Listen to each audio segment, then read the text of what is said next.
La alianza militar más poderosa que el mundo haya conocido acaba de recibir el golpe más brutal de su historia de 75 años. Donald Trump, el presidente de Estados Unidos, la nación que fundó la OTAN y que ha sido su pilar absoluto desde 1949, acaba de llamarla públicamente tigre de papel. Esas dos palabras no fueron pronunciadas en privado durante una reunión clasificada del Consejo de Seguridad Nacional. No fueron filtradas por asesores anónimos intentando medir reacciones. Salieron directamente de la boca del comandante en jefe de las Fuerzas Armadas estadounidenses en una entrevista con un periódico británico hace menos de 24 horas. Y mientras esa declaración explosiva reverbera por todas las capitales europeas, sembrando pánico diplomático, Trump fue aún más lejos al exigir específicamente que el Reino Unido, ese aliado histórico de Estados Unidos desde la Segunda Guerra Mundial, muestre lo que él llamó valentía tardía para ayudar a reabrir el estrecho de Hormuz. La humillación pública fue calculada, deliberada y devastadora. Pero eso no es todo, porque mientras los líderes europeos intentan procesar estas declaraciones incendiarias, el primer ministro británico, Keir Starmer, respondió con palabras que suenan desafiantes, pero que en realidad revelan la desesperación absoluta de una alianza que descubre súbitamente que ya no puede contar con el respaldo estadounidense. Hoy vamos a desentrañar cada capa de esta crisis diplomática sin precedentes. Vamos a analizar por qué Trump eligió este momento exacto para destruir públicamente a la OTAN. Vamos a revelar qué está ocurriendo realmente en las conversaciones privadas entre Washington y las capitales europeas. Y vamos a explicar por qué esta ruptura podría cambiar permanentemente el orden de seguridad global que ha mantenido la paz relativa en Occidente durante más de 7 décadas. Prepárense porque la información que viene a continuación es tan explosiva como las palabras que Trump acaba de pronunciar. Bienvenidos a Punto de Quiebre al Minuto. Comencemos estableciendo el contexto exacto que condujo a esta detonación diplomática. Han transcurrido exactamente 35 días desde que Estados Unidos e Israel lanzaron la Operación Furia Épica contra Irán. 35 días de bombardeos sostenidos contra infraestructura iraní. 35 días de combate naval en el Golfo Pérsico. 35 días de misiles iraníes cayendo sobre bases estadounidenses dispersas por toda la región. Y durante esos 35 días críticos, Europa ha brillado por su ausencia casi total. No han enviado portaaviones para reforzar la presencia naval estadounidense. No han desplegado cazas para ayudar a establecer superioridad aérea sobre territorio iraní. No han contribuido con fuerzas terrestres para operaciones anfibias contra islas estratégicas que controlan el estrecho de Hormuz. La OTAN, esa alianza que supuestamente opera bajo el principio de defensa colectiva, donde un ataque contra uno es un ataque contra todos, se ha quedado completamente paralizada mientras Estados Unidos lucha solo. Bueno, técnicamente no completamente solo porque Israel ha participado activamente, pero ninguna nación europea, miembro de la OTAN, ha movido un solo soldado, un solo avión, un solo buque para apoyar la operación estadounidense. Y esa inacción calculada ha enfurecido a Donald Trump hasta un punto donde decidió que era momento de decir públicamente lo que muchos en Washington vienen pensando privadamente durante años. La OTAN se ha convertido en un club de consumo de seguridad, donde Europa disfruta protección militar estadounidense sin pagar el precio real de esa protección cuando llega el momento de actuar. Las palabras exactas que Trump pronunció merecen análisis cuidadoso porque fueron elegidas con precisión quirúrgica para causar el máximo daño diplomático posible. Tigre de papel es una expresión que proviene del vocabulario político chino, popularizada por Mao Zedong para describir enemigos que aparentan ser poderosos, pero que en realidad carecen de sustancia real o voluntad de usar su poder.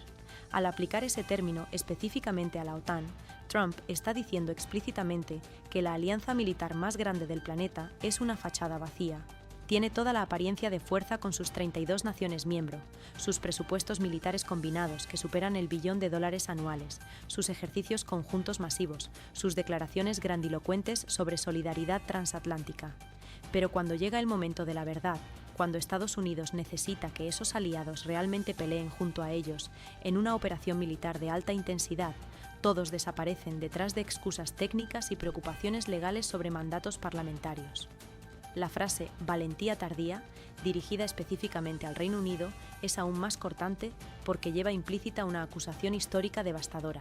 Trump está recordándole a Londres que durante las fases iniciales tanto de la Primera como de la Segunda Guerra Mundial, el Reino Unido dudó, vaciló intentó apaciguar a enemigos que requerían confrontación directa y solamente mostró el coraje necesario cuando ya no quedaba otra opción y el costo de actuar se había multiplicado exponencialmente. Está sugiriendo que el gobierno de Keir Starmer está cometiendo exactamente el mismo error ahora al negarse a involucrarse en la guerra contra Irán mientras todavía es manejable, garantizando que eventualmente tendrán que intervenir de todas formas, pero en condiciones mucho más desfavorables. La respuesta de Keir Starmer, el primer ministro laborista británico, llegó rápidamente pero sonó defensiva, incluso mientras intentaba proyectar firmeza. Calificó a la OTAN como la alianza militar más efectiva que el mundo haya visto jamás. Técnicamente, esa afirmación es correcta desde una perspectiva histórica. La OTAN mantuvo la paz en Europa Occidental durante toda la Guerra Fría. Expandió exitosamente hacia Europa del Este después del colapso soviético. Intervino en los Balcanes durante los años 90. Operó en Afganistán durante 2 décadas. Pero Trump no está cuestionando los logros históricos pasados de la alianza. Está señalando su irrelevancia actual para los desafíos de seguridad que Estados Unidos enfrenta en este momento específico. ¿De qué sirve tener la alianza militar más efectiva de la historia si cuando necesitas que esa alianza realmente funcione, todos los miembros encuentran razones técnicas para no participar? Starmer también enfatizó el compromiso británico con la OTAN y la importancia de mantener la solidaridad transatlántica. Palabras apropiadas para un comunicado de prensa diplomático, pero que no responden a la pregunta fundamental que Trump está planteando. Si el Reino Unido está tan comprometido con la alianza, ¿por qué se niega a ayudar cuando Estados Unidos está luchando para mantener abiertas rutas marítimas de las cuales Europa depende mucho más intensamente que Norteamérica? El silencio ensordecedor tras esa pregunta revela la verdadera naturaleza del problema. Ahora debemos hablar sobre algo que los medios europeos están evitando deliberadamente, porque expone la hipocresía fundamental de sus posiciones. Durante décadas, literalmente décadas, líderes europeos han criticado a Estados Unidos por lo que llamaban militarismo excesivo, por intervenciones unilaterales, por no consultar suficientemente con aliados antes de emprender acciones militares. Construyeron narrativas políticas completas basadas en presentarse como la voz de la razón frente al cowboy estadounidense que dispara primero y pregunta después. Exigieron que Washington trabajara a través de instituciones multilaterales, que buscara consenso internacional, que respetara el derecho internacional y las resoluciones de Naciones Unidas. Y ahora, cuando Estados Unidos enfrenta una amenaza genuina a los intereses occidentales colectivos, cuando Irán ha cerrado literalmente el estrecho por donde fluye el 20% del petróleo global, cuando los precios energéticos se disparan afectando a Europa mucho más severamente que a Estados Unidos, esos mismos líderes europeos que exigían acción multilateral coordinada se esconden detrás de tecnicismos legales para no hacer absolutamente nada. Francia declaró que no permitirá que sus bases militares sean usadas para operaciones relacionadas con la guerra. Alemania expresó serias reservas sobre la escalada militar. España afirmó que su espacio aéreo no estará disponible para actividades vinculadas al conflicto. Italia se mantiene en silencio incómodo. Todos los grandes países europeos han decidido simultáneamente que esta guerra no es su problema, a pesar de que las consecuencias económicas los están golpeando directamente cada día que pasa. La ironía resultaría cómica si las consecuencias no fueran tan serias. Europa importa aproximadamente el 65% de su petróleo y el 40% de su gas natural de regiones que requieren tránsito a través del estrecho de Hormuz o cercanías inmediatas. Estados Unidos, por contraste, importa menos del 10% de su energía de esas fuentes gracias a la revolución del fracking que convirtió a Norteamérica en prácticamente autosuficiente energéticamente. Entonces, Europa tiene mucho más que perder si el estrecho permanece cerrado indefinidamente, pero es Estados Unidos quien está pagando el costo en sangre y tesoro para intentar reabrirlo. Los precios de la gasolina en Alemania han superado los 2 euros por litro. En Francia están cerca de 2,20 euros. En Italia sobrepasan los 2,30 euros. Esos son aumentos de más del 50% en menos de 5 semanas. Las economías europeas, todavía tambaleándose por las consecuencias de la crisis energética provocada por la guerra en Ucrania, enfrentan ahora un segundo shock petrolero en menos de 4 años que podría empujarlas definitivamente hacia recesión profunda.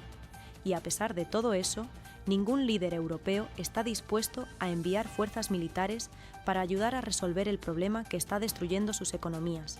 Prefieren esperar que Estados Unidos haga el trabajo sucio, absorba las bajas, soporte las críticas internacionales y luego ellos disfrutarán los beneficios de un estrecho reabierto, sin haber contribuido nada, excepto declaraciones de apoyo moral. Trump ha declarado públicamente que está considerando seriamente abandonar la OTAN por completo. No es la primera vez que menciona esa posibilidad. Durante su primer mandato, entre 2017 y 2021, amenazó repetidamente con retirar a Estados Unidos de la alianza si los países europeos no aumentaban sus gastos de defensa hasta el 2% del PIB como habían prometido.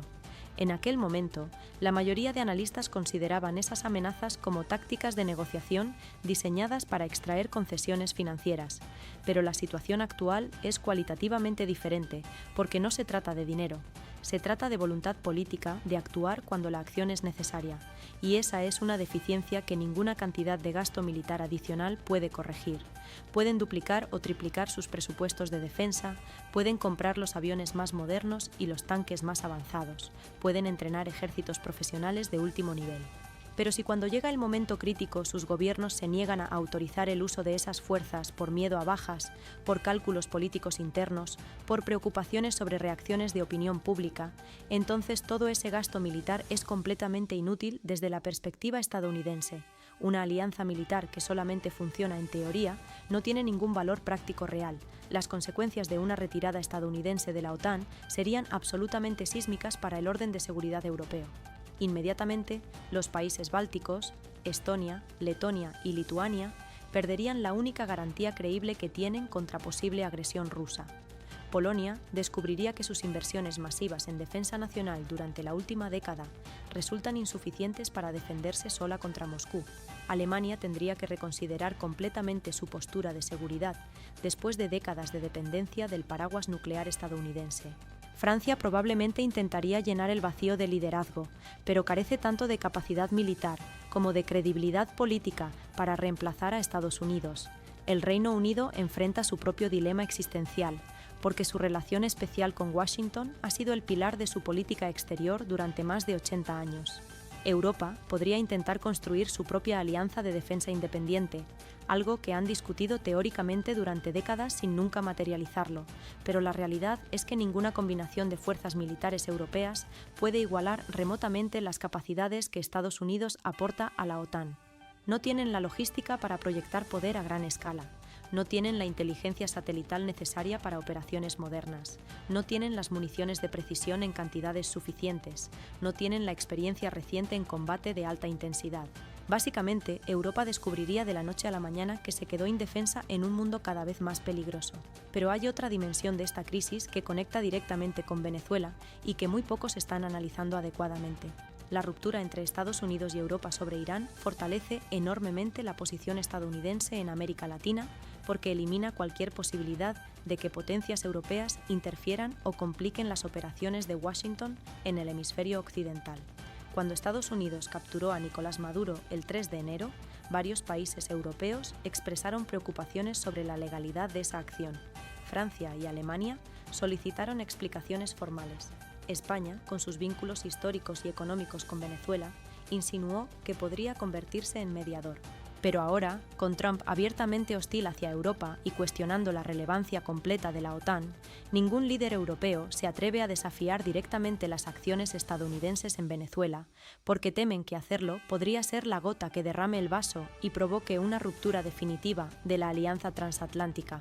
Entonces, paradójicamente, la crisis con Irán ha consolidado el control estadounidense sobre Venezuela al silenciar las únicas voces externas que podrían haber ofrecido alguna resistencia diplomática. Europa queda completamente marginada tanto en Medio Oriente como en América Latina, descubriendo tardíamente que su influencia global dependía completamente del acceso privilegiado a Washington que acaban de perder. La visita programada del rey Carlos III a Estados Unidos entre el 27 y 30 de abril adquiere ahora dimensiones casi surrealistas. Trump anunció la visita real con lenguaje efusivo sobre el respeto que siente por el monarca británico y lo especial que será la cena de gala en la Casa Blanca. Pero ese mismo día, literalmente el mismo día, publicó mensajes en su red social Truth atacando brutalmente al gobierno británico por negarse a ayudar con Irán. La disonancia cognitiva es extraordinaria. Aparentemente, puede sentir profundo respeto personal por el rey, mientras simultáneamente humilla públicamente al gobierno de su majestad.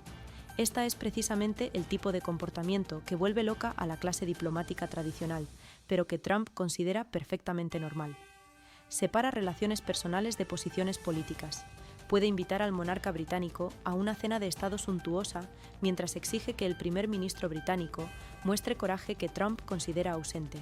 Para Carlos III, quien heredó el trono hace relativamente poco tiempo y que ha intentado mantener la monarquía británica completamente apolítica, como requiere la tradición constitucional, la visita se ha convertido en un campo minado diplomático.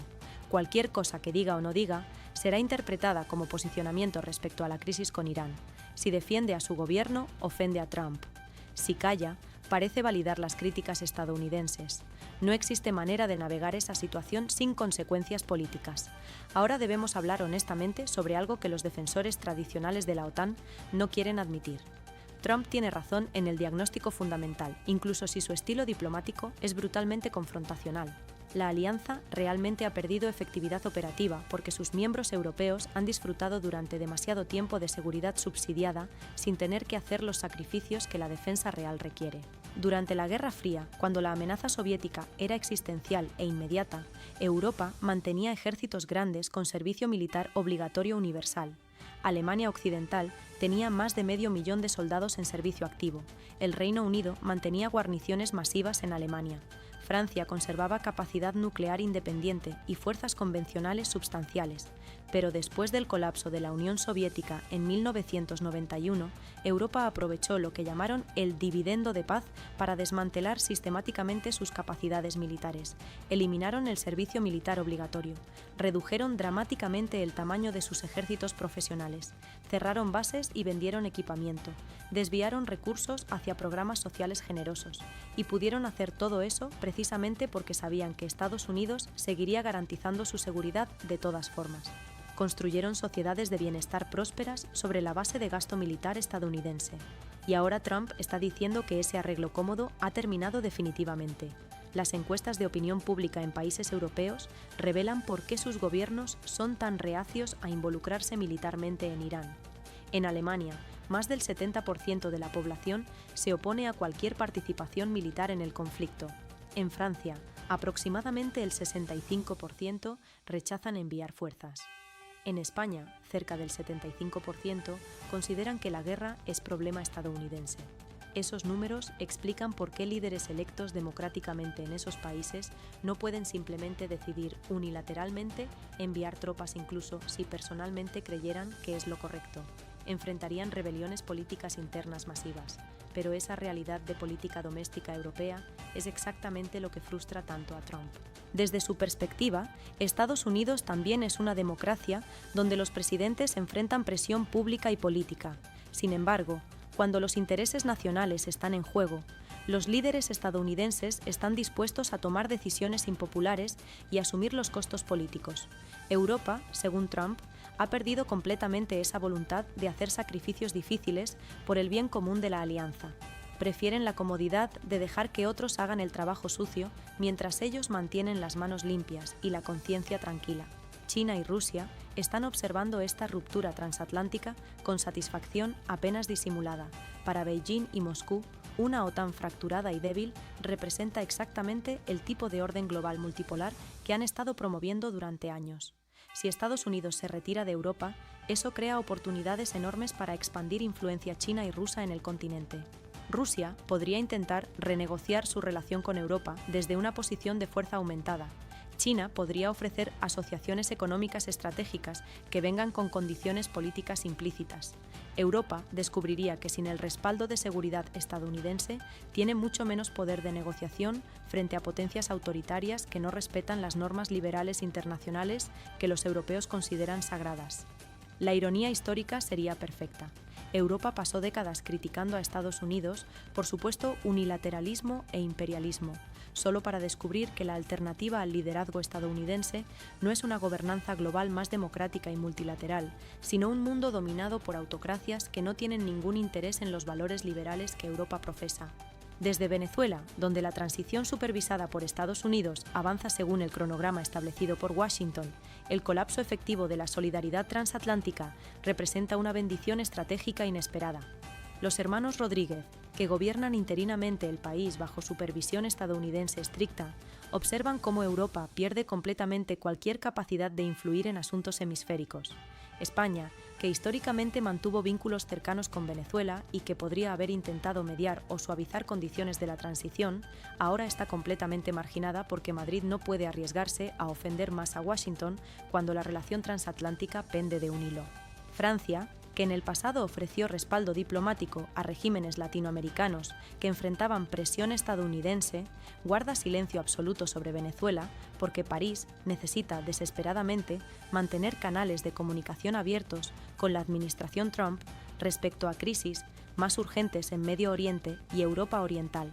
Alemania, tradicionalmente cautelosa sobre intervenciones en el hemisferio occidental, ni siquiera contempla involucrarse.